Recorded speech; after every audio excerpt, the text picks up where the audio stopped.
नमस्कार, मैं हूं संजय शर्मा। आप देख रहे हैं 4 PM न्यूज़ नेटवर्क। दिल्ली में हूं, बहुत देर राजीव जी का प्रोग्राम करना था मुझे, बहुत देर तो मैं इंटरनेट से जूझता रहा। मुझे बड़ी हँसी आ रही है, 1 साल पहले प्रधानमंत्री जी ने घोषणा करी थी कि 5G लागू हो गया है, 6G की तरफ जा रहे हैं। 5G से बिल्कुल ब करंट की तरह आपका इंटरनेट चलेगा, लेकिन दिल्ली में, देश की राजधानी में इंटरनेट का ये हाल है। आप सबको राजीव जी का इंतज़ार होता है, दुनिया के जाने-माने ज्योतिषी हैं। एक हादसा हो गया तो उनके परिवार में एक बार शो नहीं कर पाए थे संडे को, तो दुनिया भर से मेरे पास से मेल और फ़ोन आने लगे कि आज राजीव जी का प्रोग्राम कहाँ है? राजीव जी पेशे से इंजीनियर हैं, फिर उन्होंने शौकिया ज्योतिष पढ़ना शुरू किया, फिर काफ़ी अध्ययन वो करते चले गए। राजीव जी की भविष्यवाणियाँ सही भी हुई हैं, गलत भी हुई हैं। पिछले राज्यों के चुनाव को लेकर भविष्यवाणियाँ उनकी गलत हुई थी। लेकिन इस बार वो फिर भविष्यवाणी कर रहे हैं हरियाणा और महाराष्ट्र को लेकर। लेकिन इस बार जो मेरी बातचीत हुई उसमें उन्होंने अमित शाह जी के स्वास्थ्य को लेकर और अमित शाह जी के राजनीतिक भविष्य को लेकर बड़ी गंभीर और खतरनाक बातें की हैं। मैं कामना करूँगा किसी भी राजनेता के जीवन में कुछ भी खराब ना घटे, आप भी अपने कर्म ठीक करें, सब कुछ अच्छा हो, लेकिन खतरनाक बातें हैं। हर बार के प्रोग्राम की तरह मैं इस बार भी आपसे कहूँगा कि अगर आपका ज्योतिष में यकीन हो, तो ये प्रोग्राम देखिए, ज्योतिष में यकीन ना हो तो मत देखिए। मेरा ज्योतिष में यकीन है इसलिए मैं ये कार्यक्रम करता हूँ और सुप्रीम कोर्ट ने भी कहा है कि ज्योतिष एक विधा है। बनारस हिंदू विश्वविद्यालय, लखनऊ विश्वविद्यालय, तमाम देश के विश्वविद्यालयों में ज्योतिष पढ़ाई जाती है, तो इसलिए ज्योतिष पे हम सवाल नहीं खड़ा कर सकते। राजीव जी ने आज बहुत-बहुत ज़बरदस्त तरीके से कुछ बातें कही हैं, तो मेरा अनुरोध है कि आपको ये वीडियो पूरा सुनना चाहिए। एक अच्छी खबर मैं आपको दूँ कि हमने जो 4 PM म्यूज़िक लॉन्च किया था, पूरे देश भर से उसमें बहुत प्यार आप लोगों का मिला। एक नया प्रयोग उसमें किया है हमने। फणीश्वर नाथ रेणु जी की एक कहानी थी, उस कहानी पे एक शॉर्ट फ़िल्म बनाई है। पंकज त्रिपाठी जी का मैं आभार व्यक्त करूँगा कि उनके मित्र एक एक्टर हैं बहुत बड़े, पंकज त्रिपाठी जी ने उनके संग नाटक किया है, तो वो एक मुख्य किरदार के रूप में हैं। छोटी-सी 6-7 मिनट की ये शॉर्ट फ़िल्म है, गाने इनके साथ हैं। बहुत बड़े संकेत आज के देश की जाति व्यवस्था पर ये देती है, बहुत जल्दी हम रिलीज़ करने वाले हैं। ये थंबनेल आप उसका देख रहे हैं। तो 4PM म्यूज़िक हमारा चैनल है, आप यूट्यूब पे जाएँगे, 4PM म्यूज़िक खोलेंगे, सब्सक्राइब करिएगा क्योंकि संगीत भी जीवन में एक नई प्रेरणा देता है। हम बड़ी कोशिश कर रहे हैं कि इससे आपको बहुत संगीत से जुड़ी बहुत सारी अच्छी चीज़ें मिलती रहें। चलते हैं राजीव जी के पास इस अनुरोध के साथ, चैनल को अगर आपने सब्सक्राइब ना किया है, सब्सक्राइब करिएगा, जॉइन कीजिएगा। राजीव जी के पास चलते हैं, सुनते हैं कि क्या खतरनाक बातें आज वो करने जा रहे हैं। 4 PM न्यूज़ नेटवर्क में स्वागत है राजीव जी आपका।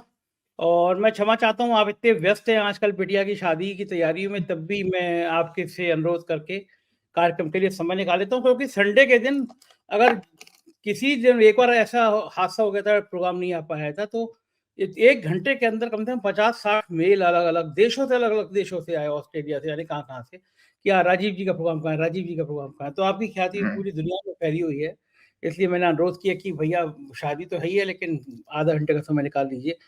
शुरुआत जी। करता हूँ राजीव जी, और बहुत ही थोड़ी-सी आपको बुरा लगेगा, लेकिन उस बात से शुरुआत करता हूँ कि पिछली बार आपने जो भविष्यवाणी की थी राज्यों के चुनाव के, वो सही नहीं हुई।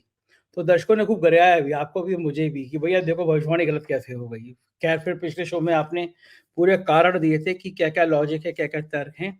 लेकिन इस बार मैं फिर खतरा लेके वही बात पूछना चाहता हूँ कि महाराष्ट्र और झारखंड में चुनाव की तिथि का अनाउंस हो गया।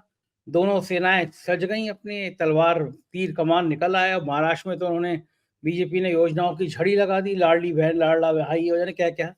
तो आपके गृह नक्षत्र क्या बताते हैं? क्या तस्वीर है? क्या होने वाला है महाराष्ट्र में और झारखंड में? हाँ, देखिए पहले तो दर्शकों की जानकारी के लिए बता दें, पिछले प्रोग्राम में भी मैंने क्या नाम है एक्सप्लेन किया था कि भई भविष्यवाणी को आप किस रूप में देखेंगे, क्योंकि अगर हम किसी राज्य की भविष्यवाणी के लिए बात करते हैं कि भई कांग्रेस का अच्छा समय है, बीजेपी के लिए खराब समय है, तो उसको उस एंगल से देखना चाहिए, क्योंकि देखिए ज्योतिष में सीटों का तो कोई प्रोसेस नहीं है। वो मैंने पहले ही हर प्रोग्राम में कहा कि सीटें तो तब बताई जा सकती हैं जब इंडिविजुअल हॉरोस्कोप को देखें। तो मैं आज दर्शकों के लिए, ये जानकारी के लिए दर्शकों से ही पूछता हूं कि आप ये बताइए कि अगर आप एक न्यू व्हीकल शोरूम से निकाल के लाइए संजय जी, और उस व्हीकल की कोई गारंटी है कि वो ठुकेगी नहीं या उसका एक्सीडेंट नहीं होगा, तो उसका एक्सीडेंट और जो है उसका डैमेज होना किसके हाथ में है, किसके कारण हो रहा है? गाड़ी तो नहीं है, उसमें जो बैठा हुआ ड्राइवर है। तो ड्राइवर का रोल बहुत बड़ा रोल होता है। तो हमारे सामने कभी-कभी एस्ट्रोलॉजर के सामने मजबूरी ये होती है कि जो चीफ मिनिस्टर का कैंडिडेट अनाउंस किया जाता, उसके स्टार्स और पार्टी के स्टार्स को देख करके भविष्यवाणी की जाए तो 100% सही साबित होगी। हरियाणा के केस में हमारे पास में ऐसा कोई साधन नहीं था। हम तो केवल कांग्रेस और बीजेपी की कुंडली से बात कर रहे थे, क्योंकि मान लीजिए कि अगर फॉर एग्जांपल मैं कह रहा हूं कि भूपेंद्र सिंह हुड्डा की हॉरोस्कोप में अगर राजयोग नहीं है, मुख्यमंत्री नहीं बनना, तो कोई ना कोई कारण ऐसा बनेगा कि उनसे गलत निर्णय हो जाएंगे, गलत कैंडिडेट के सिलेक्शन हो जाएंगे, गलत टिकट बढ़ जाएंगे, कुछ भी गलत उनका प्रचार हो सकता है, उनकी खुद की हेल्थ खराब हो सकती है, सेहत का भी तो आ सकता है। भाई 1 महीना भर आप प्रचार करते हो तो सेहत की वजह से भी तो कोई ना कोई हडल आएगी कि वो ऊपर वाला आपको वहां तक पहुंचने नहीं देगा। तो इसी तरह से जब आपने 3 राज्यों की जो 2 राज्य अभी जो चुनाव हुए हैं, तो यहां मेरा होमवर्क बहुत अच्छा है। यहां होमवर्क मेरा इसलिए अच्छा है कि मैं आपको अपना पुरानी ट्वीट जरूर भेजूंगा कि मैं ही एकमात्र ऐसा एस्ट्रोलॉजर हूं जो पिछले आपके चुनाव में 2019 में जब हुए थे, महाराष्ट्र के और क्या नाम है झारखंड के, दोनों में भविष्यवाणी मेरी ठीक थी। मतलब उस समय कोई आकलन नहीं कर रहा था। मैंने ट्वीट आप शेयर करिएगा दर्शकों के साथ। मैंने कहा था कि उद्धव ठाकरे का राजयोग है, उद्धव ठाकरे मुख्यमंत्री बन सकते हैं। और मजेदार बात ये हुई थी कि वो उसमें बीजेपी ने षड्यंत्र करके उसको बैठा दिया था। हम लोग वहां पर रिजल्ट आए थे और उसको देवेंद्र फडणवीस को बैठा दिया था, जिसको इस्तीफा देना पड़ा बीच में ही। राज्यपाल ने बैठाया था ना, खंडूरी जी ने। इसी तरह से खंडूरी थे, कौन थे जो मुझे नहीं पता, मैं भूल रहा हूं। अच्छा, इसी तरह से कोश्यारी जी। अच्छा, इसी तरह से आपके जो है झारखंड में भी मैंने हेमंत सोरेन की हॉरोस्कोप देखी थी, तो हेमंत सोरेन की हॉरोस्कोप में भी राजयोग आ रहा था। तब मैंने जाकर के ये कहा कि भाई हेमंत सोरेन बनेगा। और बल्कि मजेदार बात आपको बता दो, वो ट्वीट भी शेयर कीजिएगा कि हेमंत सोरेन की एकमात्र सरकार ऐसी थी जिसने मोदी शाह के सारे टॉर्चर को झेला और उसके बावजूद भी उसे सरकार नहीं गिरा पाए ये लोग। और उस गवर्नमेंट का ओथ का टाइम मैंने निकाल के दिया था। मेरे एक बड़े पत्रकार मित्र हैं, उनके जानने वाले कोई उनके मीडिया एडवाइजर होते थे हेमंत सोरेन के। तो हेमंत सोरेन ने उस टाइम, जो मैंने उनको जब टाइम भेजा उन मीडिया एडवाइजर को हेमंत सोरेन के, तो मैं क्या संजय जी देख रहा हूं इंटरेस्टिंगली कि राहुल गांधी से लेकर सब लोग मंच पर पहुंच गए और लगभग 1:45 बजे का टाइम था। मेरी कुछ भविष्यवाणी, मेरा कुछ मुहूर्त का कैलकुलेशन था 2:20 या 22 मिनट। 1:50-55 हो रहे हैं, लेकिन कोई ओथ नहीं ली जा रही है और मंच पर सारे गेस्ट मौजूद हैं। तो मैं बड़ा हैरान, मैं टीवी देख रहा, टीवी ऑन करके बैठा हुआ था, मैंने देखते हैं और एग्जैक्टली हेमंत सोरेन ने मेरे दिए हुए टाइम के बाद, वो ट्वीट भी शेयर किया है मैंने लोगों के साथ, आप दिखाइएगा। हेमंत सोरेन ने उसी टाइम पर ओथ ली, जिसका नतीजा था कि उसने 5 बरस अपनी पूरी सरकार पूरी की। और अब आगे मैं आपको बताता हूं कि ये जो इलेक्शन अभी अनाउंस हुए हैं,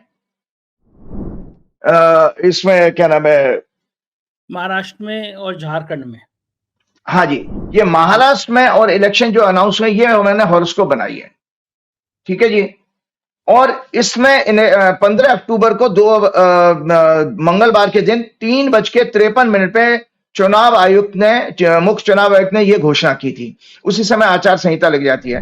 तो हमारा एक फंडामेंटल सिद्धांत है, हम बार बार दर्शकों को यही कहते हैं कि जब चंद्रमा पीड़ित होगा तो चंद्रमा हमारा पब्लिक का सिग्निफिकेटर है, सूर्य को राजा का सिग्निफिकेटर माना गया है।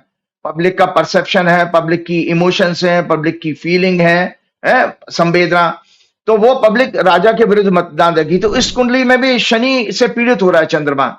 तो इन 2 राज्यों में जो सत्ता में बैठे लोग हैं, उनके लिए थोड़ा खतरे का समय है।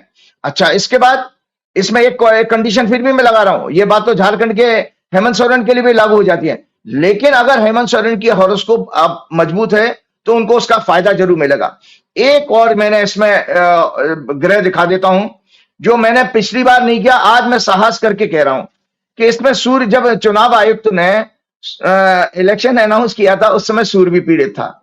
तो सूर्य का पीड़ित होना, और सूर्य पीड़ित था राहु केतु के बीच में, मंगल से पीड़ित था। तो इसलिए मैं आपको बता देता हूं, मैंने लिखा है पब्लिक परसेप्शन का सिग्निफिकेट है, चंद्रमा पीड़ित है। और नीचे एक राइटअप लिखा हुआ है, वो जरूर दिखाइएगा कुंडली जब पहुंचेगी। तो मैंने इसमें लिखा है labour class, poor, under privilege, tribals will vote against ruling government, afflicted sun. सूर्य जो पीड़ित है उसका आज मैं ऑन रिकॉर्ड इस बात को नए सिरे से, जो आज तक कभी मैंने नहीं की थी, अब मैं कहने जा रहा हूं। सूर्य पीड़ित है, विच रिप्रेजेंट्स गवर्नमेंट मशीनरी, जिसको कि हिंदी में हम तंत्र कहते हैं, is afflicted, hence ruling governments intentions are malafide, they may do manipulation in the elections. मैं आज ऑन रिकॉर्ड आपके सामने कह रहा हूं, चूंकि जब चुनाव आयुक्त ने इलेक्शन अनाउंस किया था, उस दिन सूर्य राहु केतु के बीच में कन्या राशि में पीड़ित था। इसका अर्थ है कि इन दो चुनावों में जम के पूरी अपनी शक्ति लगा करके चुनावी तंत्र में जो क्या नाम है सरकारी तंत्र है, चुनाव में मैनिपुलेशन करेगा। किसकी डायरेक्शन पे? ऊपर वालों की डायरेक्शन पे, जो केंद्र की सरकार है।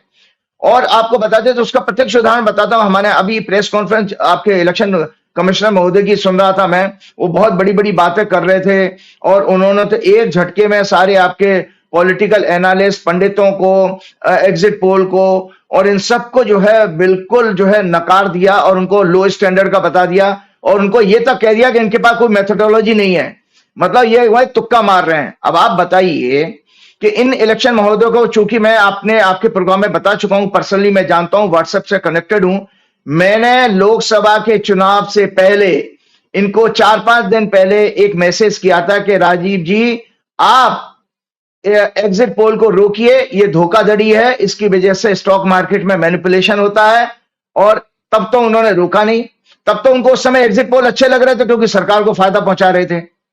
आज उनको एग्जिट पोल इसलिए खराब लग रहे हैं, ओपिनियन पोल या पॉलिटिकल पंडित इसलिए खराब लग रहे हैं क्योंकि वो जो सरकार की मंशा के विपरीत उनका कोई एनालिसिस थी। तो और इसका उदाहरण सरकारी तंत्र का एक चीज और बता देता हूं, मैंने अखबार में ही पढ़ा था, दर्शकों के साथ शेयर करता हूं। कांग्रेस ने या शिवसेना ने, किसी ने कंप्लेंट की थी, जो अभी सिटिंग डीजीपी है, कोई रश्मि शुक्ला है, जाने क्या है, उनको हटाने की बात की थी कि इनके अंडर में फेयर इलेक्शन पॉसिबल नहीं है। उसको चुनाव आयुक्त ने, इन्हीं चुनाव आयुक्त ने मना कर दिया। आपको दर्शकों जानकारी के लिए बताता हूं, कई 2-3 बरस पहले जब ये चुनाव आयुक्त बने थे तो मैंने इनसे कहा था, गुजरात के चुनाव के बाद मेरी पर्सनल बातचीत हुई है और मैंने टीएन सेशन का उदाहरण देते हुए इनसे ये कहा था। आज इसलिए बात कर रहा हूं क्योंकि अब मैंने बताया कि मैं आज से पहले से भविष्यवाणी कर रहा हूं कि चुनावी तंत्र सरकार के साथ मिलकर के विपक्ष के खिलाफ साजिश करेगा। आप सब लोगों को, जनता को और विपक्षी नेताओं को, सबको चौकन्ना रहना है। तो मैंने इनसे जब टीएन सेशन का उदाहरण दिया, मैंने कहा वो तो बहुत अच्छा काम करते थे, आपको भी ऐसा काम करना चाहिए। कारण यह है, वो क्या करते थे कि जिस स्टेट की इलेक्शन में है वहां के डीजीपी को और पुलिस अधिकारियों को, बड़े अधिकारियों को बदल देते थे, ट्रांसफर कर देते थे, क्योंकि उनके रहते हुए फेयर इलेक्शन पॉसिबल नहीं है। भाई जिसके अंडर में 5 साल आप काम कर रहे हो, जिसने आपको अपॉइंट किया है, आपका नेचुरल फेवर उनकी तरफ जाएगा। और इसके साथ साथ मैं आपको बता रहा हूं कि हम खूब, मुझे भी याद है कि जो लोकल पुलिस होती थी वो बाहर बॉर्डर पे, मतलब जो सिटी है, टाउन है, उसके बॉर्डर पे क्या नाम है पेट्रोलिंग करती थी, लेकिन अंदर का चुनाव का सारा मैनेजमेंट बाहर की पुलिस के पास होता था। जैसे अगर मान लीजिए हरियाणा में चुनाव है तो तमिलनाडु की पुलिस बुला ली जाएगी, आंध्रा की पुलिस बुला ली जाए, तो ये फेयर इलेक्शन हो सकता था। करने नहीं देते वो, जो भी आप मशीनों में हेरा फेरी। तो जानते हैं, इन्हीं चुनाव आयुक्त महोदय का जवाब सुन लीजिए।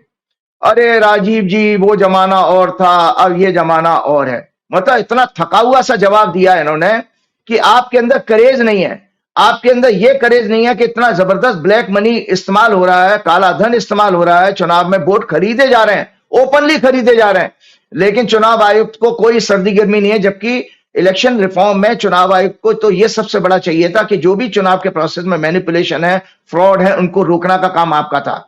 लेकिन आप वहां पर प्रेस कॉन्फ्रेंस में भाषण दे रहे थे और आपका रवैया देखिए, कितना एटीट्यूड, कितना इनका निगेटिव और एरोगेंट है कि जब विपक्षी पार्टी, मेन पार्टी कांग्रेस ने कंप्लेंट की थी, तो जिस तरह से वो वहां पर उसका जवाब दिया गया था, जैसे कि आप उनको डांट रहे हैं, उनको फटकार लगा रहे हैं विपक्षी पार्टी को। जबकि ब्यूरोक्रेट्स की इतनी हिम्मत हो सकती है, जो जनता से के बीच में से जाए नेता निकल के आते हैं, उनसे बड़ा कोई नहीं है। क्यों? क्योंकि वो पब्लिक को रिप्रेजेंट कर रहे हैं और डेमोक्रेसी में पब्लिक राजा होती है। तो जो राजा का रिप्रेजेंटेटिव है, आप उसको डांट रहे हो कि आप ये ऐसे कैसे कर सकते हैं, जबकि बाबुओं का काम क्या होता है? चुनाव आयुक्त भी बाबू ही हैं। उन बाबुओं का क्या काम होता है? आपके पास कंप्लेंट गई थी तो आपको पोलाइटली ये कहना चाहिए, ठीक है, we will look into the matter, हम आपकी जांच, इसकी पड़ताल करेंगे। लेकिन आप डांट रहे हैं कि ये सब गलत है, और वो आप जुडिशियस कैसे हो सकते हैं? कंप्लेंट करते ही आप ये कह देते हैं कि नहीं, ये सब गलत है, ये सब फर्जी है। तो इससे इंटेंशन ये लगता है कि ये पूरी की तो पूरी स्लेवरी है। ये पूरा मैंने पिछले प्रोग्राम में आपको बताया था कि चुनाव आयोग की जो इमेज कभी भी इस देश में अच्छी नहीं रहेगी। हाँ, व्यक्ति विशेष कभी चुनाव आयोग तो अच्छा आएगा तो जरूर करेगा। वैसे भी राजीव जी की कुंडली में तो आपको मैं बताऊं, वैसे भी उनकी हॉरोस्कोप में एरोगेंस का बहुत ज्यादा है, ईगोइस्ट बहुत है, उनकी हॉरोस्कोप में प्रॉमिस है। और राजीव जी से याद आया, मैंने हंस के लोगों को एक ट्वीट शेयर किया था, आज ऑडियंस के सामने बताता हूं। अभी 3-4 दिन पहले राजीव जी फंस गए वहां पर 12,000 फीट की ऊंचाई पर उत्तरांचल में, और वहां पर उनकी इमरजेंसी लैंडिंग करानी पड़ी। और वहां पर जो वो तो सोचिए, बेंगलोर के कुछ ट्रैकर थे जिन्होंने ट्रेस आउट किया, वरना इनको वहां पर अता पता ही नहीं लग रहा था, कोई ढूंढने वाला नहीं। फिर उन ट्रैकर्स ने उनको ले जाके किसी एक ऐसे घर में जहां कोई नहीं रहता है, उस घर में छिपाया, क्योंकि रात को रुकने की जगह दी। 17 घंटे बाद इनको बचाया जा सका था। 17 आवर्स के बाद इनको रेस्क्यू किया गया था। 17 आवर्स में ये चीफ इलेक्शन कमिश्नर महोदय प्लस उनके 1-2 साथ अधिकारी 0 डिग्री सेंटीग्रेड टेम्परेचर में बिना गर्म कपड़ों के रहे हैं। तो परमात्मा ने आपको एक झलक तो दे दी है कि सुन लो, ऊपर हवा में से उठा लिए जाओगे अगर इस तरह से किया। तो अभी तो एक झलक दिखाई है परमात्मा ने। और आपको बताऊं कि ना वहां पर बिजली थी, ना पानी था, ना खाने के लिए। उन ट्रैकर्स ने कुछ लकड़ियां जला करके, ये सब अखबार में रिपोर्ट आई है पूरी, लकड़ियां जला के इनको थोड़ी गर्माहट मिल जाए, इस तरह 17 घंटे तक ये भूखे प्यासे रहे हैं। तो राजीव जी आप सुन लीजिए, ये परमात्मा ने आपको चेतावनी दी है कि ये एक लास्ट मोमेंट है। इससे पहले भी ये महोदय एक बार क्या नाम है, मैं फोन पर ही बातचीत से बाद में पता लगा, उन्होंने कहा भाई मैं 3 दिन अपोलो हॉस्पिटल में एडमिट हो गए थे, इनकी सांस बंद हो गई थी, मतलब ब्रेथलेसनेस का है।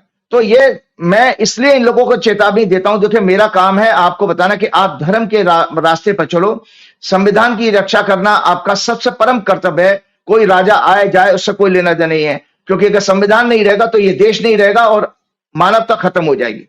तो ये मैंने इसलिए आज ये सारी डिटेल जानकारी ये दी, क्योंकि इसमें लिखा है इलेक्शन में ब्लैक मनी, धनबल, बाहुबल का सत्ता द्वारा दुरुपयोग अवश्य होगा, क्योंकि इसी कुंडली में धन भाव भी पीड़ित है। इस कुंडली में मान लीजिए, मतलब आप जान लीजिए कि सत्ता जबरदस्त धनबल का इस्तेमाल करने वाली है। ये जितनी भी अभी स्कीम दी जा रही है, जितने भी इसके, और अभी विपक्षी पार्टियों ने चुनाव आयुक्त को शिकायत भी की है कि किस तरह से इलेक्शन अनाउंस होने के बाद अपॉइंटमेंट्स किए जा रहे हैं, लेकिन उस पर कोई एक्शन की रिपोर्ट नहीं आई होगी आपके पास में। मोदी जी ने इतनी बार वायलेशन किया है आचार संहिता का, लेकिन आज तक इस चुनाव आयुक्त ने, मैं इसलिए कह रहा हूं कि ये चुनाव आयुक्त एग्जिट पोल को, पॉलिटिकल पंडित्स को, एनालिस्टों को जो है गलत ठहरा रहे हैं, उनके अंदर फॉल्ट देख रहे हैं, लेकिन अपनी वर्किंग में उनको फॉल्ट नजर नहीं आता कि ये तो किसी तरह कॉन्स्टिट्यूशनल पोजीशन पर बैठने लायक इनका मोरल कैसे है, मुझे भगवान जाने, मैं पता नहीं। अब मैं एक चीज और दिखा रहा हूं आपको कि एक हॉरोस्कोप जो है, ये मंगल जो है राशि बदल रहा है। 20 जो आज हमारा 20 तारीख है, 20 तारीख को जो मंगल राशि बदल रहा है, और मंगल नीच का हो जाएगा, और नीच का होकर के ये सूर्य को पीड़ित करेगा, और सूर्य भी नीच का ही है। इसमें मकर लगन के टाइम, ये 20 अक्टूबर को 20 अक्टूबर को इतवार के दिन 2:22 पर ये मंगल राशि बदला, मकर लगन बनेगा, जिस समय ये मंगल जो है क्या नाम है राशि बदलेगा। ये शनि को, लग्नेश को, मकर लगन को पीड़ित कर रहा है, शनि को पीड़ित कर रहा है, और साथ में सूर्य को भी पीड़ित कर रहा है। और ये भारत की कुंडली में चंद्रमा की, ये चंद्र कुंडली भारत की कुंडली है। इंडिया की चार्ट में मैं अभी दिखाऊंगा, इसके भी अलग मायने हैं संजय जी, इस टॉपिक के ऊपर मैं अभी आता हूं। इस मंगल के कारण देश की छवि के लिए बहुत बड़ा आने वाले टाइम में खतरा है। अब एक चीज मैं चलते चलते दिखाना चाह रहा हूं कि जो हरियाणा में जो ओथ हुई है, एक हॉरोस्कोप और मैंने अपनी तरफ से ले ली है, ये हरियाणा की ओथ हुई है। दर्शक बड़े इच्छुक होंगे, हरियाणा में जो ओथ हुई है 17 अक्टूबर 2024 को 1:23 पर मकर लगन में, ये एक मूवेबल साइन है। ओथ लेने का, शपथ का, राजाभिषेक का एक फंडामेंटल सिद्धांत है कि लग्न जो है स्थिर लेना चाहिए, जो फिक्स साइन होते हैं। फिक्स साइन दर्शकों की जानकारी के पुनः बता देता हूं, 2, 5, 8, 11, 2 वृषभ राशि है, 5 सिंह राशि है, 11 कुंभ राशि है, और 8 वृश्चिक राशि है। ये लगन सिलेक्ट किए जाते हैं जिसमें कि आपको ओथ लेनी चाहिए, मतलब आप सत्ता पर टिकेंगे। अच्छा, इसमें क्या है, चर लगन ले लिया, मूवेबल, जिसमें बदलाव आने का संकेत है। तो दर्शकों मैं बताता हूं, जिन चीफ मिनिस्टर महोदय ने ये सरकार की शपथ ली है 17 अक्टूबर को, बड़े तामझाम और पंप एंड शो के साथ में 50,000 मोदी जी से लेकर सारे लोग, मंत्री लोग पहुंचे थे, 50,000 की भीड़ इकट्ठी की। ये अपना कार्यकाल पूरा नहीं कर पाएंगे, ये कार्यकाल पूरा नहीं कर पाएंगे, क्योंकि इसमें ज्योतिष का सिद्धांत लागू हो रहा है। अष्टमेश सूर्य नीच के हैं, जो इनके 10वें कर्म स्थान में बैठे हैं, सत्ता के में, और मंगल से पीड़ित हो रहे हैं। तो अष्टमेश सूर्य का 10वें घर में जाना और 6वें घर के लॉर्ड बुध का वहां पर पहुंचना, 6वां घर होता है झगड़े फसाद का, डिस्प्यूट का, लीगल लिटिगेशन का भी। अगर किसी लिटिगेशन के कारण इनको इस्तीफा देना पड़े या इनको बैड गवर्नेंस के लिए कोई इस्तीफा देना पड़ा, ये हटाए जाएंगे, ये अपना पूरा कार्यकाल नहीं कर पाएंगे। जो मिस्टर सैनी है, 17 अक्टूबर 2024 की जो कुंडली है, इसके साथ साथ एक कुंडली और मैंने अपनी तरफ से चर्चा की है। यह है ओथ चार्ट है इनका, JNK की गवर्नमेंट का, जम्मू कश्मीर की जो गवर्नमेंट बनी है उमर अब्दुल्ला की। ये धनु लगन की कुंडली है और इसमें मंगल जो है इनके 5वें घर का लॉर्ड है, 7वें हाउस में आया, 10वें घर में सूर्य केतु है, 4थे घर में चंद्रमा और राहु है, शनि इनके 3रे घर में है, और 10वें घर का लॉर्ड बुध जो है इनके 11वें भाव में है, और शुक्र जो इनके 8वें घर में है। ये गवर्नमेंट बहुत एग्रेसिवली पब्लिक के लिए, पब्लिक के डिस्ट्रेस को हैंडल करते हुए बहुत बड़ा काम करेगी और बहुत एग्रेसिव होगी और बहुत करेजियस गवर्नमेंट होगी। परंतु इस गवर्नमेंट को, चूंकि मैं आपको बता देता हूं, सिद्धांत वही लागू होते हैं। इनकी 410 एक्सेस अच्छी नहीं है, 410 एक्सेस अच्छी नहीं है। इसका मतलब है इस सरकार को, उमर अब्दुल्ला को भी सरकार चलाने में नाना प्रकार के कष्ट आएंगे, और नाना प्रकार के किस तरह के कष्ट आएंगे, वर्किंग में कष्ट आएंगे। वहां पर हरियाणा गवर्नमेंट की मैंने कहा कि चीफ मिनिस्टर बदला जाएगा, यहां पर वर्किंग का कष्ट आ रहा है, क्योंकि 410 एक्सेस एफ्लिक्टेड है मंगल से, और राहु केतु से, सूर्य भी वहां पर है। तो सूर्य पीड़ित होने का जो मैंने सिद्धांत बता दिया, तंत्र मतलब जो ऊपर की सेंटर की लीडरशिप है, इसको नाको चने चबा देगी इस गवर्नमेंट को चलाना में। जैसे ही आप दिल्ली में अरविंद केजरीवाल की गवर्नमेंट को देखते हैं कि केंद्र सरकार कितना इंटरफियर करती है LG के थ्रू, तो यहां पर LG का कंडक्ट बहुत अच्छा नहीं होगा इस सरकार के खिलाफ। Arrogant, egoist lieutenant governor may create many problems for them with malified agenda against the elected government with the direction of central government. तो इनकी हॉरोस्कोप में ये कमी आई थी। अब मैं आपको ये बताना चाह रहा हूं कि इस तरह से ये जो हॉरोस्कोप थी मैंने बताई, ये 2 ओथ मैंने कवर की हैं। एक हॉरोस्कोप, अब 2 हॉरोस्कोप और लेके आता हूं, जो मैंने आपको बताया कि सत्ता परिवर्तन हो रहा है 2 राज्यों में। आप मेरे पास में एक हेमंत सोरेन की हॉरोस्कोप है झारखंड की, इसकी भविष्यवाणी मैं कर चुका हूं ना पहले, इसीलिए हेमंत सोरेन जी का जन्म 10 अगस्त 1975 को इतवार के दिन 3:47 पर आफ्टरनून में रामगढ़ जगह है झारखंड में, वहां हुआ था। धनु लगन की कुंडली है, बृहस्पति इनके लग्नेश होकर के 5वें घर में जबरदस्त राजयोग बना रहे हैं। वृषभ राशि में इनके 6वें घर में मंगल केतु है, इसलिए बहुत ही बोल्ड है ये क्या नाम है हेमंत सोरेन। देखिए जेल में जाने के बाद भी वो ब्रेक नहीं हुआ, क्योंकि मंगल और केतु उनको जबरदस्त शत्रुहंता का योग बना रहे हैं। जबरदस्त ट्रेमेंडस एनर्जी है इनको, अटैक मतलब ऑनस्लॉट झेलने की भी और अटैक करने की भी। सूर्य और शनि इनके 8वें घर में है, शुक्र और बुध इनके 9वें घर में है, चंद्रमा इनके 10वें घर में है। At the time of election Hemant will be having दशा ऑफ जुपिटर सैटर्न फ्रॉम 20 अक्टूबर 2024। 20 अक्टूबर से मतलब आज के दिन से ही हेमंत सोरेन की जो दशा है बृहस्पति में शनि की शुरू हो रही है, और शनि इनके 3रे घर में है और बृहस्पति इनके 6वें घर में है। 410 एक्सेस की एक्सेस बन रही है, they are in 610 axis. Saturn in 3rd house will give tremendous energy to fight with excellent strategy. Hemant Soren बहुत अच्छी स्ट्रेटेजी के साथ चुनाव लड़ने जा रहे हैं। So once again rajyoga is forming for him. तो आप सोचिए, और इलेक्शन पॉसिबल इन वीनस सूक्ष्म दशा 17 नवंबर से शुरू हो रही है, वीनस की दशा जो उनका लाभेश है। तो इसका मतलब यह है कि हेमंत सोरेन की हॉरोस्कोप फिर से वापस सत्ता में आने का योग दिखा रही है। हेमंत सोरेन दोबारा चीफ मिनिस्टर बनेंगे। इसके बाद एक हॉरोस्कोप और है उद्धव ठाकरे की। उद्धव ठाकरे की जो हॉरोस्कोप है, मैं आपको बताऊं, उद्धव ठाकरे की हॉरोस्कोप में भी वापस राजयोग आ रहा है, क्योंकि उद्धव ठाकरे की ये जो हॉरोस्कोप है, ये दर्शक देख लें, उद्धव ठाकरे की हॉरोस्कोप 27 जुलाई 1960 का जन्म है, बुधवार का दिन 10:12 मुंबई का बर्थ है। कन्या लगन की कुंडली है, बृहस्पति शनि इनके चौथे घर में है, केतु इनके छठवें घर में है, 10वें घर में बुध है और 9वें घर में मंगल है, 11वें भाव में शुक्र और सूर्य है और 12वें भाव में राहु और चंद्रमा। इसीलिए इनको बार बार जो है रेस्पिरेटरी सिस्टम से रिलेटेड या हार्ट की प्रॉब्लम इनको हुई है।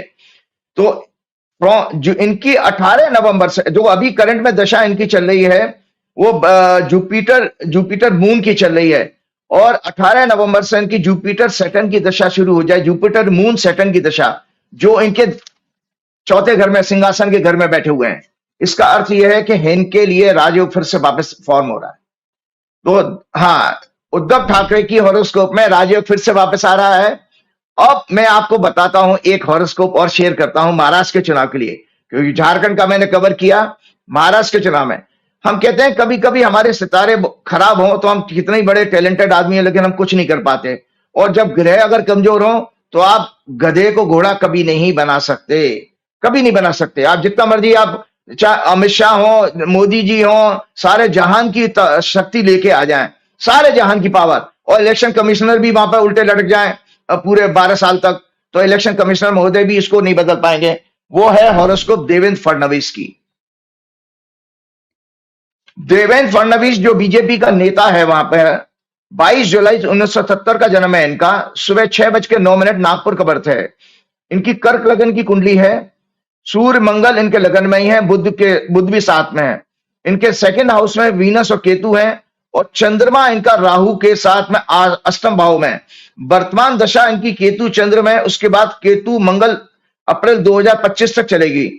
इनके लिए इस समय ये दशाएं 6-8 एक्सिस में है। और संजय जी, और डी चार्ट होता है, कैरियर का जो चार्ट होता है, मिथुन लगन बनता है, उसमें केतु इनके 6वें भाव में है और मंगल इनके 12वें घर में है।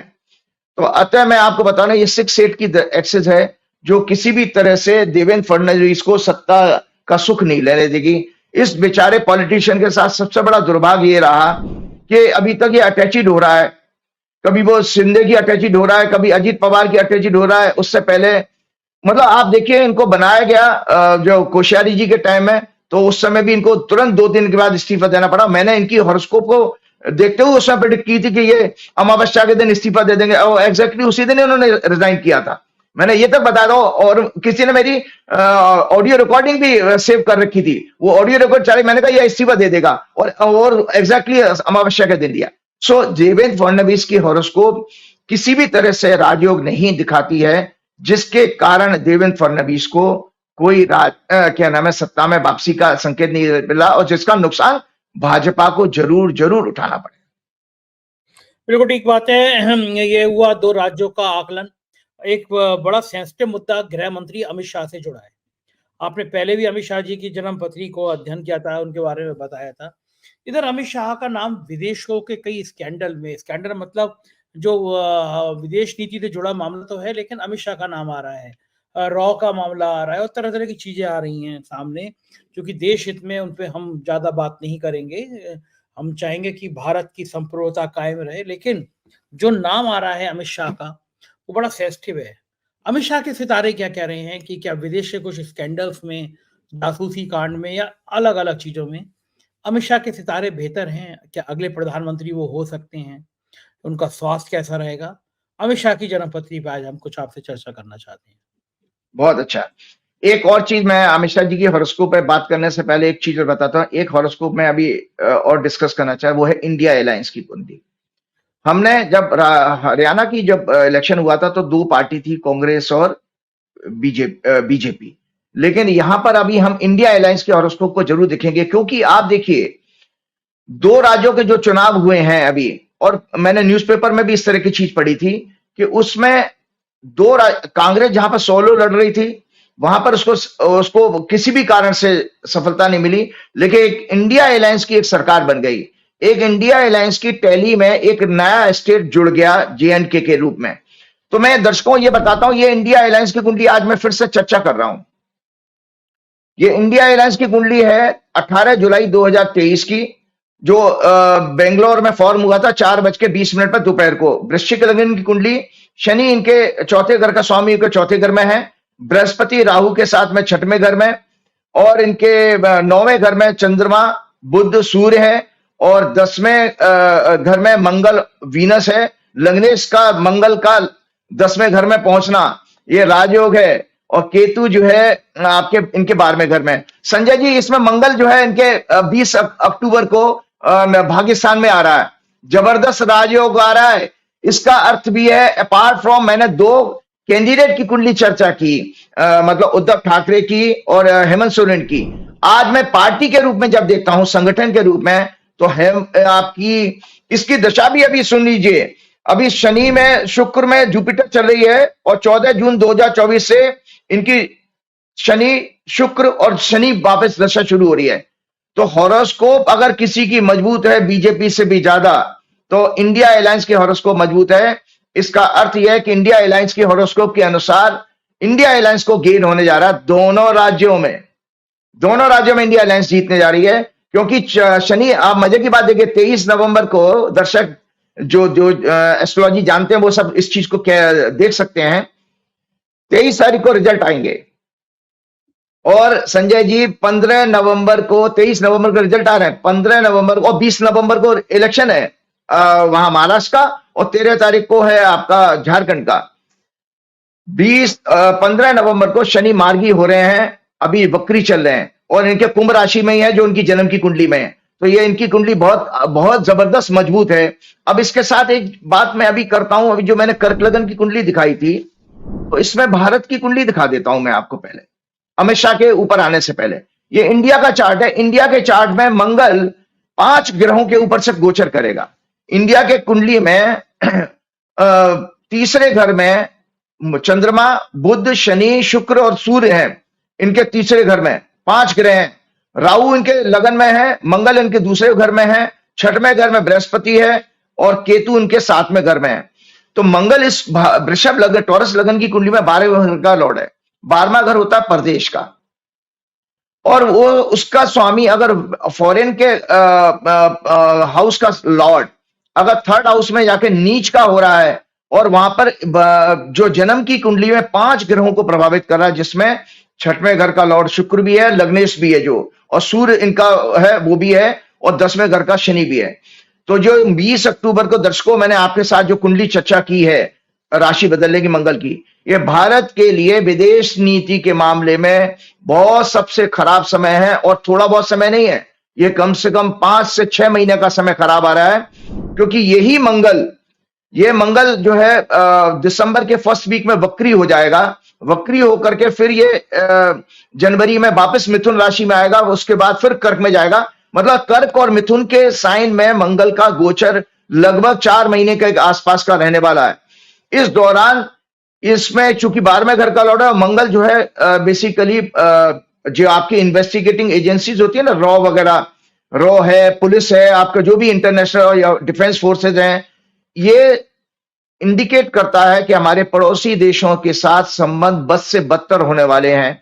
मैं दर्शकों की जानकारी के लिए बता देता हूं कि हमारी गोदी मीडिया को तो फुर्सत नहीं है। गोदी मीडिया तो उल्टे सीधे चीजें दिखाएगी। गोदी मीडिया तो कभी भी क्या नाम है काम की बातें नहीं करेगी। वो कभी बेरोजगारी पे बात नहीं करेगी, वो कभी इकोनॉमी पे बात नहीं करेगी, कभी ये नहीं बात करेगी कि विदेश नीति हमारी कितनी खराब है।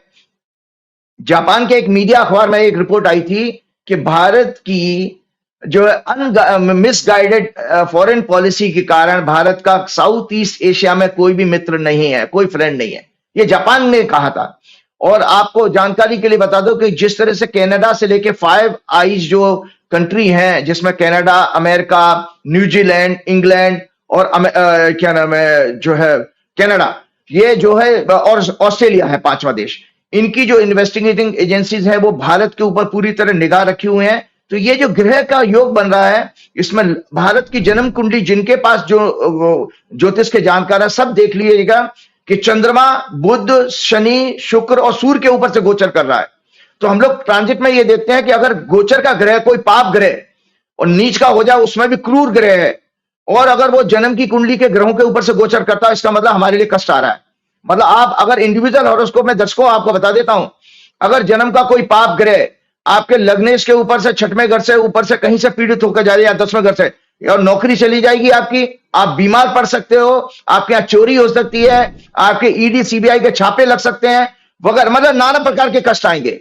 तो इसी तरह से हम देश की कुंडली जब चर्चा करते हैं, हमें देश के ऊपर आना पड़ेगा। और आपको जानकारी के लिए दर्शकों ये बता देता हूं कि जो नौवां घर क्या होता है मंडेन एस्ट्रोलॉजी में, United Nation, world organisation, MEA मतलब ministry of external affair ministry, diplomacy, relation with foreign countries, treaties and agreement, foreign trade, commerce, shipping, tourism, science, scientific institution, scientific society, democracy, democratic institution, judiciary, national and international, sea voyage, long travel, immigration, religious places, scriptures of all faith. In war chart, countries efforts to blockade enemies shore, long distance communication, TV, satellite, airlines, pilots, air hostess and travel agent. तो आपको मैं बता रहा हूं ये नीच का मंगल है। हमारे जो भारत की दो कुंडली होती हैं संजय जी, आज दर्शकों की जानकारी के लिए बता देता हूं। एक जो टॉरस लगन की, जो 15 अगस्त 1947 को दो जोशियों ने समय निकाल के दिया था। एंशियंट टाइम में, प्राचीन काल में, ये मकर लगन की कुंडली मानी जाती थी, 12 महीने के पीरियड में मकर लगन की। तो ये जो कर्क और मकर की जो एक्सिस है, इसमें नीच का मंगल आ रहा है। तो भारत के जितने युद्ध हुए हैं, आपके चाहे चाइना के साथ हुआ या पाकिस्तान के साथ, 3 हमारे वार हुए हैं। तो हमारे दर्शकों आपकी जानकारी के लिए बता दो, मंडेन एस्ट्रोलॉजी का सब्जेक्ट है ये, मंडेन एस्ट्रोलॉजी की किताब है। इस मंडेन एस्ट्रोलॉजी में पूरा वार के ऊपर चैप्टर है। इसमें राजाओं के असैसिनेशन के ऊपर पूरा चैप्टर है। मतलब जो राजा, किसी देश का राजा की हत्या हो जाती है या किसी कंट्री के ऊपर नाना प्रकार के कष्ट आते हैं, तो अलग अलग चैप्टर है, क्योंकि ये सब्जेक्ट ही मंडेन एस्ट्रोलॉजी का है।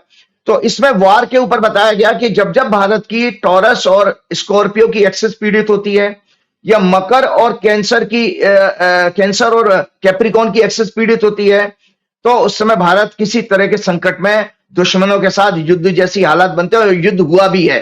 तो इसमें मैं देख रहा हूं, क्योंकि नॉर्थ ईस्ट डायरेक्शन में चाइना के साथ किसी तरह की झड़प का इंडिकेशन है, बॉर्डर पे हिंसा आ रही है, और भारत के ऊपर जो अभी आरोप लग रहे हैं, ये आरोप पूरी तरह से दुनिया में और ज्यादा सीरियस लेवल पर बढ़ेंगे, क्योंकि तीसरा घर जो होता है वो ग्रोथ का होता है। ग्रोथ के हाउस एस्ट्रोलॉजी में 3, 6, 10, 11 माने गए।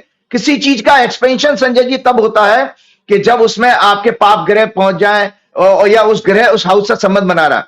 तो चूंकि 12वें घर का लॉर्ड आ रहा, 12वां घर हमारा ह्यूमिलेशन का, निरंतर मैंने आपके हर प्रोग्राम में बताया कि नाना प्रकार के लॉस 12वें घर से देखे जाते हैं। तो 12वें घर के मैं जल्दी से सिग्निफिकेंस पढ़ के बता देता हूं दर्शकों, आप ये सारा मैटर आपका क्लियर हो जाएगा। War, losses, espionage, secret plots, hospital assassination, arson, loot, rapes, sedition, treason, enemies, foreign spies, kidnapping, conspirators, secret treaties, gambling, criminals, prostitution, blackmail, bootlegger, deception, forgery, secret service, detectives, police and law enforcement authorities, asylum, slavery, exile, extradition treaty, misfortune, poverty और scandals नाना प्रकार के। और छठवां घर जो होता है वो हमारा आपका और होता है epidemics, property in foreign country, smuggling,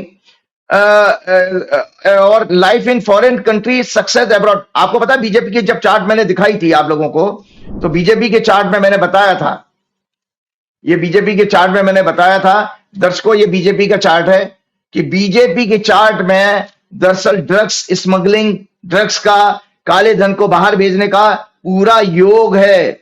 इसके कारण इसीलिए 2010 से 2014 से इस सप्ताह में नाना प्रकार की चीजों, इस तरह के आपने देखा कि कितने बड़े बड़े ड्रग्स के कार्टेल पकड़े जा रहे हैं।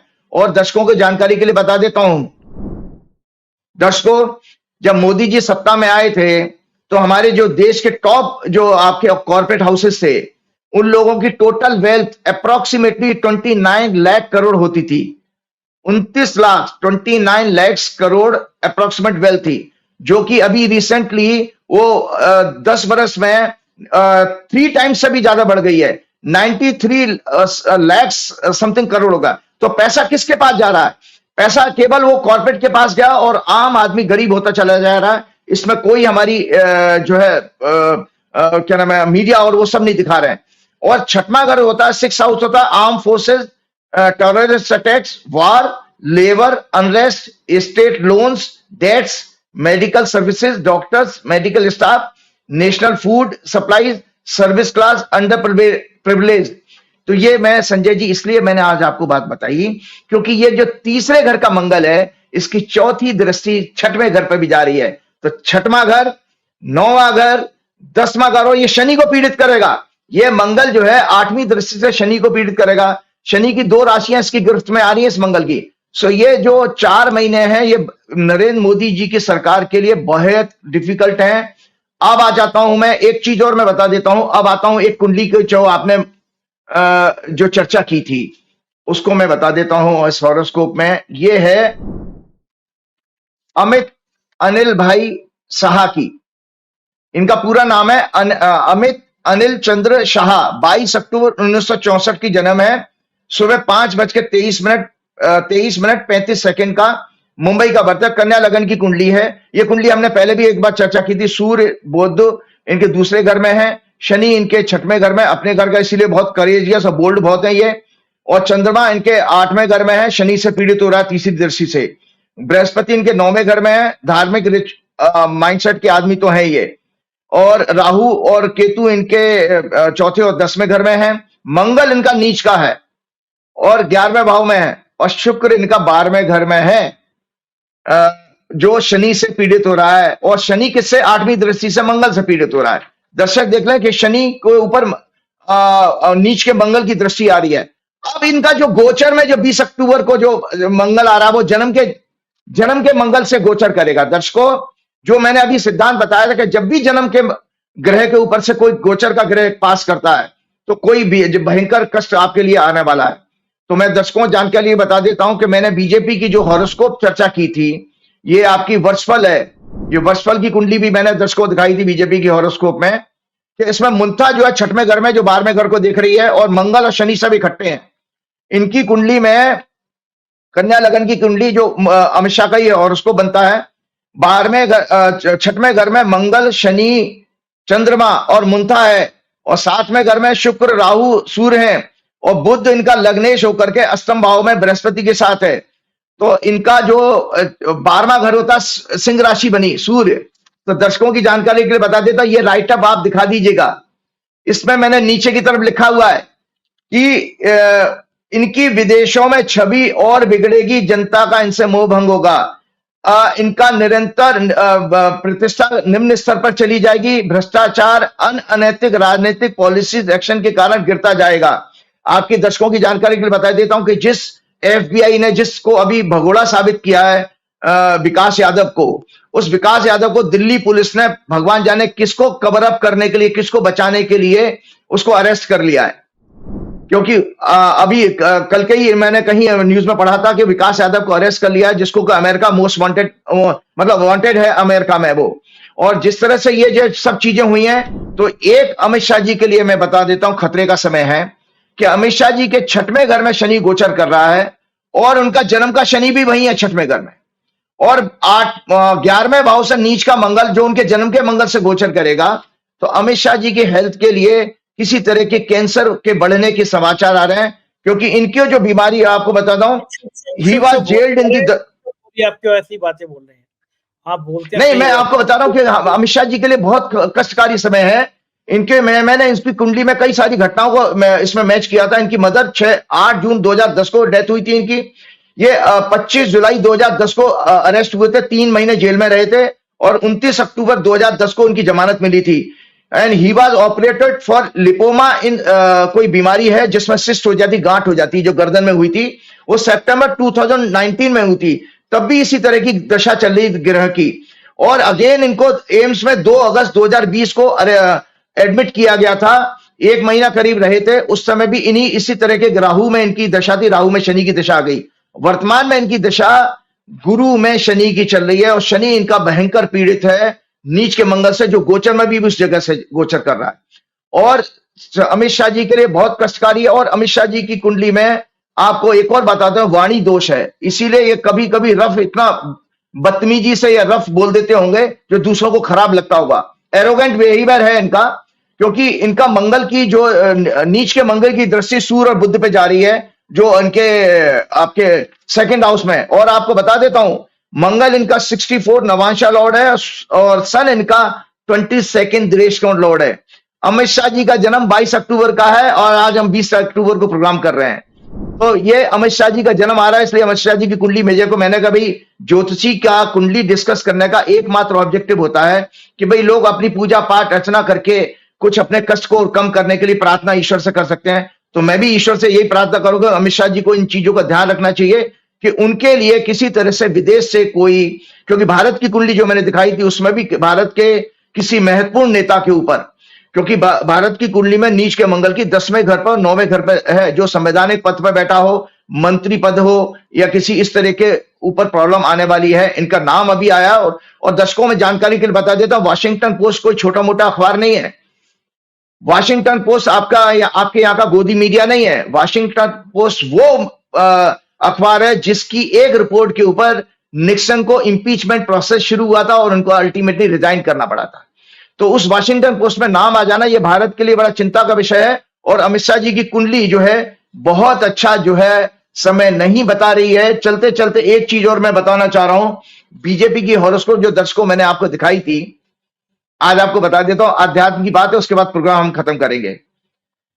हनुमान जी की भक्ति ने भक्ति में हम जब प्रार्थना करते हैं, श्री गुरु चरण सरोज रज निज मन मुकुर सुधार, वर्ण रघुवर विमल जसु जो दायक फलचार, बुद्धिहीन तनु जान के सुमरो पवन कुमार, बल बुद्धि विद्या देव मोह हरऊ कलेश विकार। कलेश और विकार मैंने कहे थे। आज मैं अब दर्शकों आपके लिए एक नई रिसर्च लेकर के आया हूं कि बीजेपी की कुंडली में विकार भी हैं और कलेश भी हैं। पांचों प्रकार के कलेश और विकार हैं। उसको जल्दी से एक्सप्लेन करता हूं।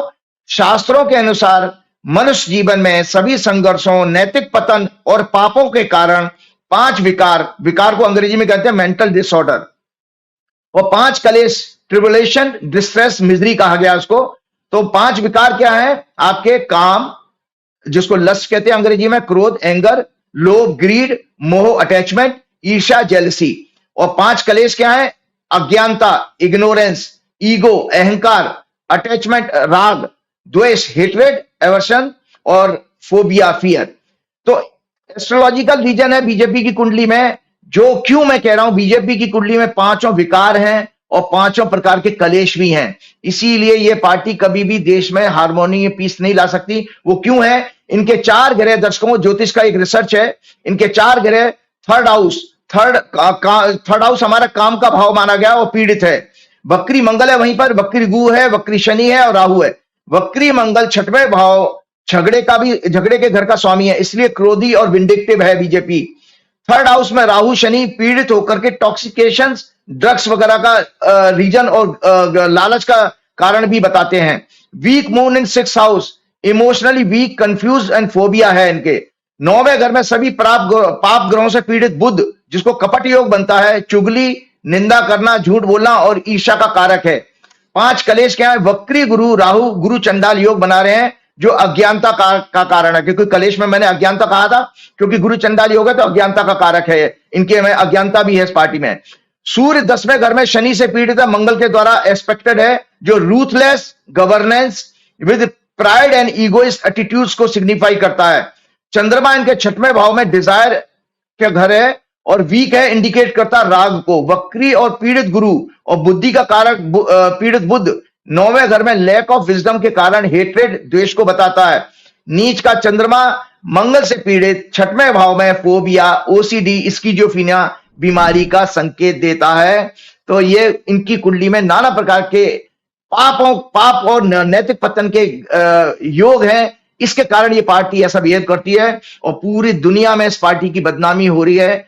जो 2010 में 14 में आए थे, वो आज दर्शक एनालाइज कर सकते हैं कि 24 तक हमने क्या देखा, क्या पाया। इसके साथ ही हम कृपा करूं गुरुदेव की नाई। जय श्री राम, जय राम।